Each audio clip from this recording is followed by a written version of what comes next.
Good morning, everyone. My name is Andy Hall. This is the Disappointed Cat Morning Show. This is all the news you can use to fight fascism. Okay, maybe not all the news, but a good portion of this is news that you can use to fight fascism.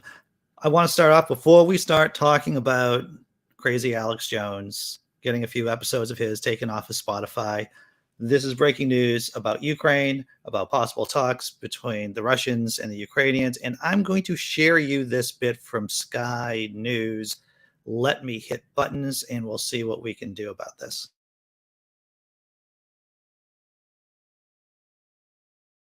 Dominic, what of reports reaching us from Russian media saying that Russia is ready to send a delegation to the capital of Belarus for talks with Ukraine?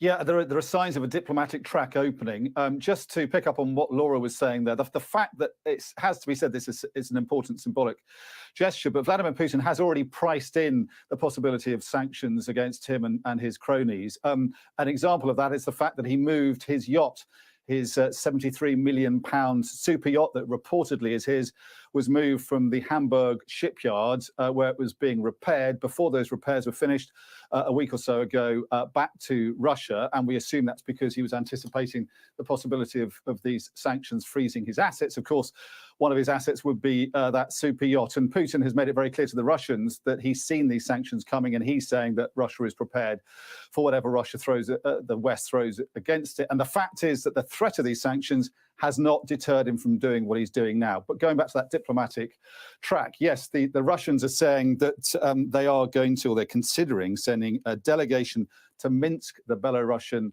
capital, in response to what Vladimir Zelensky, the Ukrainian president, has offered, reportedly, which is to discuss the neutrality of Ukraine in return for peace. Now, what we've heard from the Kremlin spokesman, Dmitry Peskov, adds a pretty important caveat to that, which is that will only happen if Ukraine accepts the demilitarization and denazification of its country, which is effectively surrender terms. So we'll have to see how the Ukrainians react to that. But there is a fledgling hope, at least, of some kind of diplomatic way out of what is emerging to be a military campaign that takes us back to World War II in Ukraine.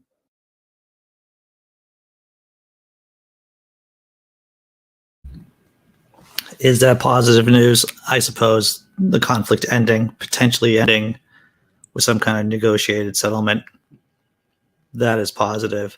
Of course, having Ukraine as a vassal state of the USSR, of the Russian Federation is not positive. It's not something I would wish, because when you look at the history of the Ukrainian people, they have been, what's the politically appropriate term? Screwed. They've been screwed by the Russian government time and time again. Am I talking about the famine, the Great Famine in the 1930s, and intentional starving, the intentional starving of the people of Ukraine? Am I talking about Chernobyl? A variety of different ways the Russian government has screwed the Ukrainians over the years. My heart goes out to them, and I wish them the best. All right. Let's talk about Alex Jones. This is an odd story, even for this guy. You would think he'd be in the Nathan's hot dog eating championship. Have you seen Alex Jones lately? He has beefed up quite a bit. I think that he would be either that guy at your kid's Little League game who gets into a fight with a ref, or maybe hot dog eating champion. Here we go, everyone. Links in the description below. Spotify removes Alex Jones Show podcasts that were recently uploaded to the service. Spotify appears to have quietly pulled several episodes of the Alex Jones Show, hosted by the notorious right-wing conspiracy theorist and founder of InfoWars, after a media watchdog group discovered that several episodes had appeared on the streaming service in recent days. In 2018, Spotify banned Jones from its platform after Apple Podcasts, Facebook, and YouTube did the same, citing violations in their hate speech policies. So yes, you read that correctly. Spotify had already banned Alex Jones, but somehow he was able to upload videos of his or upload podcasts of his.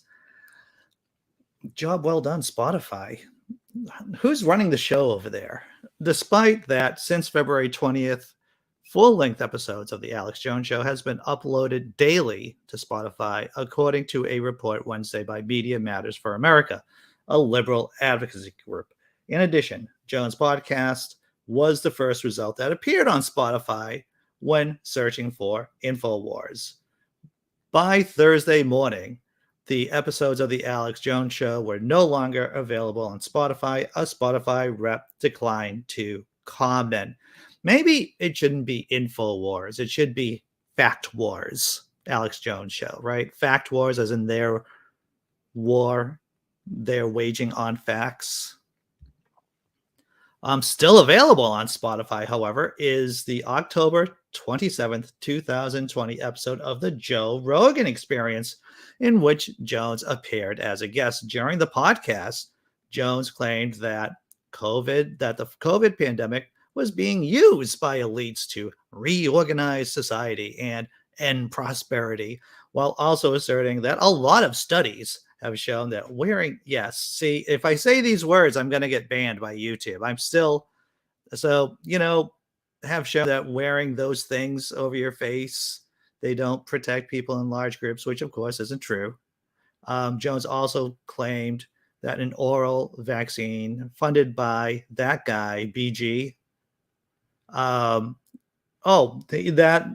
Jones, I didn't know that before. Jones claimed that the vaccines somehow produced polio, which of course is not true. Also, see, I'm trying to mix my words so that the YouTube algorithm doesn't screw me, because I want to say again, whenever I look on my YouTube studio, there is a warning. There's a statement that I'm in the trouble bubble. And why am I in the trouble bubble? Because I've been reporting on fascists, on conspiracy mongers like Jones. So there we go. Good morning, everyone. I hope you're doing well. I'm going to check out the chat. See how everyone's doing today. And if you're watching on Twitter, if you're watching on Facebook, you'll notice that I am talking to people in the chat. If you want to join the conversation, come on over to YouTube on the Laughing in Disbelief channel. See what else is going. Well, Tesla Ranger. So what are the criteria that Spotify used to determine what podcasts to pull? Whatever criteria they are using, I think it's safe to say that it's a pretty shitty criteria, because they still have Jones talking on that Joe Rogan Experience episode. Then that should obviously be pulled down.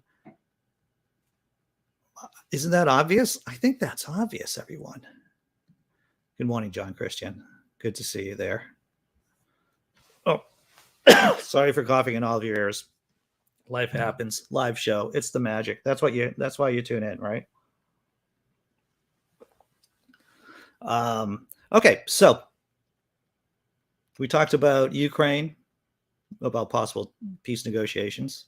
We talked about Alex Jones, and we're going to talk about QAnon. But I think it's natural. I think it's only reasonable for us to go over this point. I don't want to belabor the point, but let's talk about the fact that many Republicans are in favor of the invasion of Ukraine, and that many Republicans cannot get enough of Vladimir Putin. This little video, in case you haven't seen it, is of Lauren Whitkey.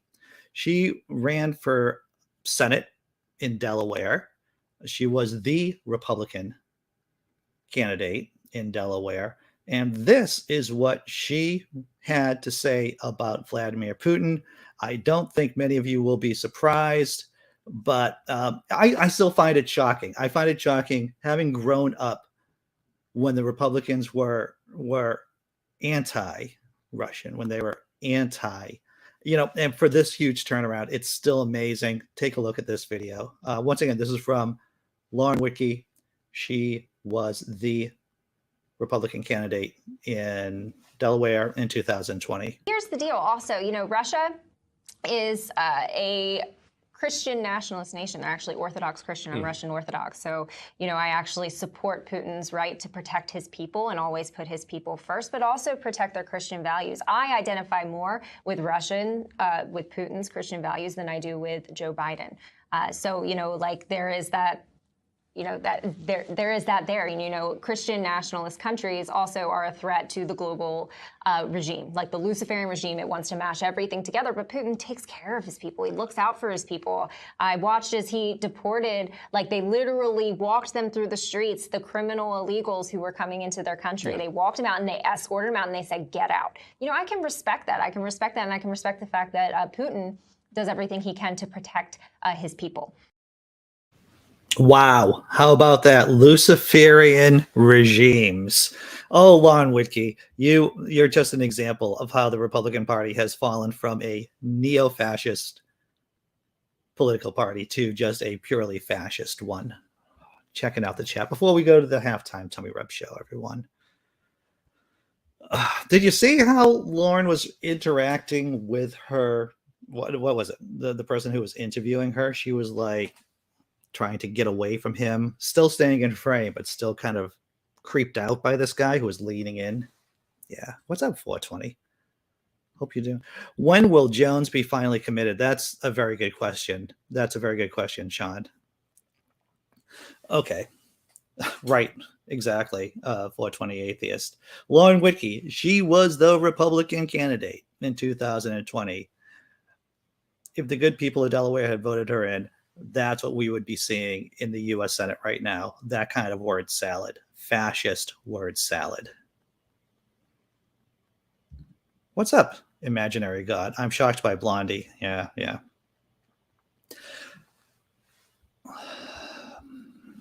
I'm gonna try to read this. Maybe we should send them to effing Russia and be done with this. Yeah. I feel your frustration, Inquisitor Bacon. I feel your frustration. Okay. I'm going to drop a cat video, and then after that, we're going to talk about QAnon. How's that? And about what the QAnon movement looks like today in the United States of America. But first, cat.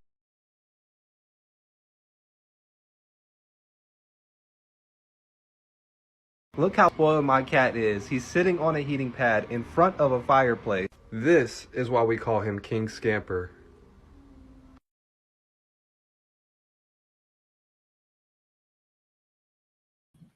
King Scamper looks like a great cat. Looks like a very comfortable cat, living the high life. I want to be that cat, King Scamper. I don't need to be a king, though. I don't need to be a king. All right. Can't we just do a bunch of cat videos? That's not unreasonable. I think we should just do a whole stream of just cat videos, right? All right. So what does the QAnon movement look? This is a new study that came out. Hey, if you want to look at the full study, because this is a big study, then you should check out the link in the description. And I'm horrible at promoting myself in this channel. And I just remembered, Andy Hall, you should really be telling people that there are no ads on this channel. There's no ads on this show. So completely supported by people like you. If you want to throw me some shekels, Venmo and PayPal in the description below. YouTube members and patrons, thank you very much.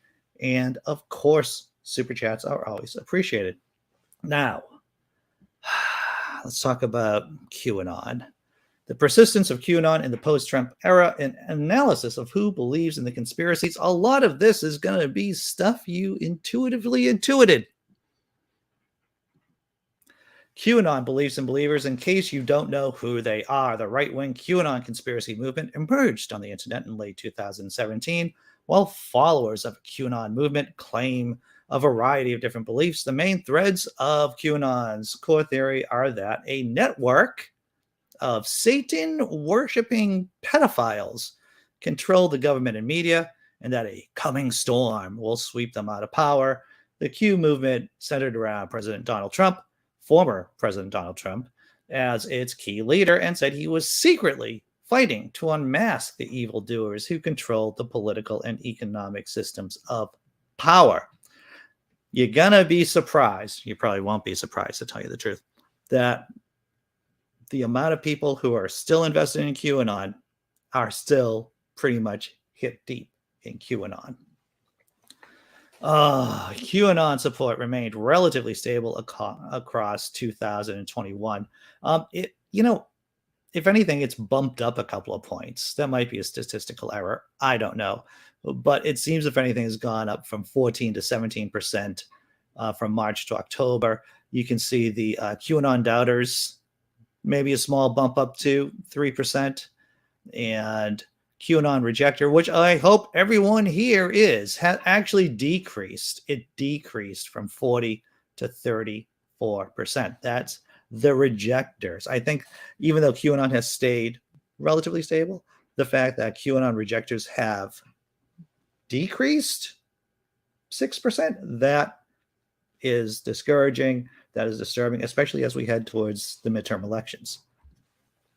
When controlling for partisanship in ideology, media consumption is the strongest independent predictor of being a QAnon believer. Americans who trust far-right news views outlets like One America and Newsmax are nearly 5 times more likely than those who trust mainstream news to be QAnon believers. So it turns out, I'll finish this out. Americans who trust Fox News are about twice as likely as those who trust mainstream news to be QAnon believers.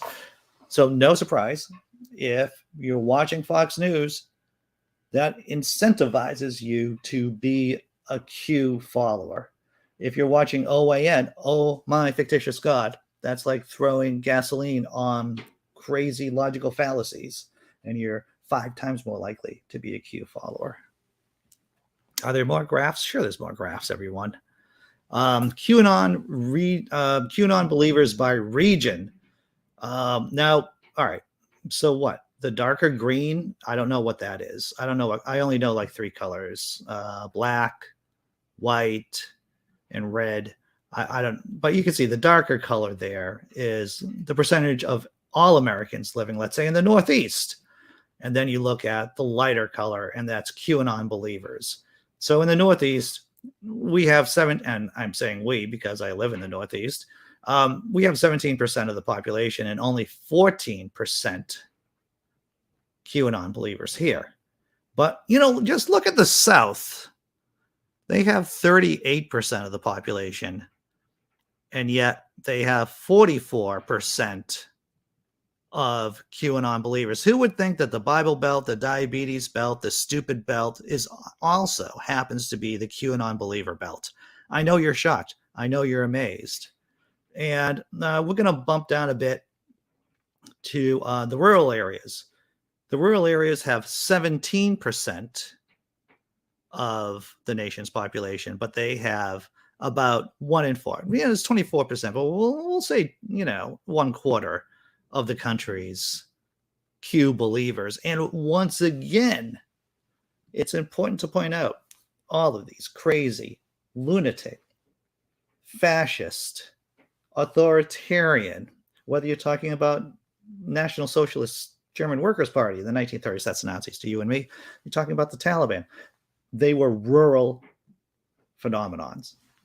And this right here shows you that Trump support, of course, to evangelical Christianity, hardcore evangelical Christianity, I would also say definitely has deep roots in rural areas and far less in, let's say urban areas, percentage-wise. Let's take another look at a graph. Q believers least likely to take responsibility for violent actions I know, you're amazed at this. QAnon believers least likely to place responsibility for violent actions at the U.S. Capitol. You'll see, QAnon rejectors, you look at the top. It says white supremacist groups, people who blame white supremacist groups for what happened on January 6th. Of course, 78% of QAnon rejectors blame white supremacy groups. QAnon rejectors, 83% blaming Donald J. Trump for the January 6th riot. But on the other hand, QAnon believers want to say it was Antifa. 59% of Q followers say, hey, it was Antifa. Once again, it's a it's a relatively long paper. But if you want to check out the whole study, link is in the description below, folks. The regression analysis also shows that Americans with greater levels of higher education were less likely to be Q believers compared to Americans with postgraduate degrees. Americans with a high school degree or less are nearly 4 times more likely to be Q believers. Those with some college experience but no 4-year degrees are 2.5 times more likely. So yes, the less educated you are, the lower the chance. The more education you have, the lower the chance that you're going to be a Q believer. The less education you have, the higher the chance of you being a Q believer, a follower of Q. Is that surprising to anyone? Bueller? I don't think that's surprising to anyone. I'm going to check out the chat before closing down the show. Hey, we're doing the open room on the other channel. If you want to be on the panel, link in the description below. If you just want to watch the show, link is in the description below, or at least the channel, right? Checking out the chat before closing out. Jessi Bear says, Q is a great example of possible versus probable. Anything is possible. Many things are not probable. That is so true. Dee Parks. And you see this kind of equivocation, is that you'll see it on like the Ancient Aliens, that show. I've only seen like maybe 5 or 10 minutes of it, but the way they frame on Ancient Aliens and on Q and with conspiracy theories is that it is possible to happen. That means it definitely did happen. And that's a logical fallacy. But everyone who watches the show knows these things, right? If you're a regular viewer.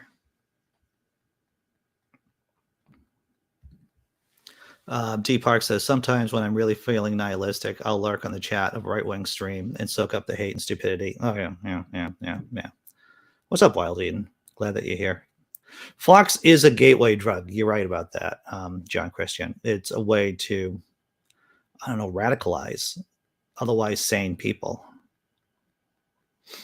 Okay. I'm going to drop down a cat video. I'm going to drop down the thank you video for members and patrons. And thank you very much for all of you who do support. And look, if you can't support the show financially, I understand. Please share the show.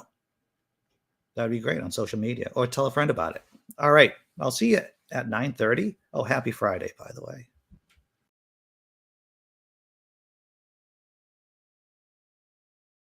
Skibbity pat, pat, skibbity.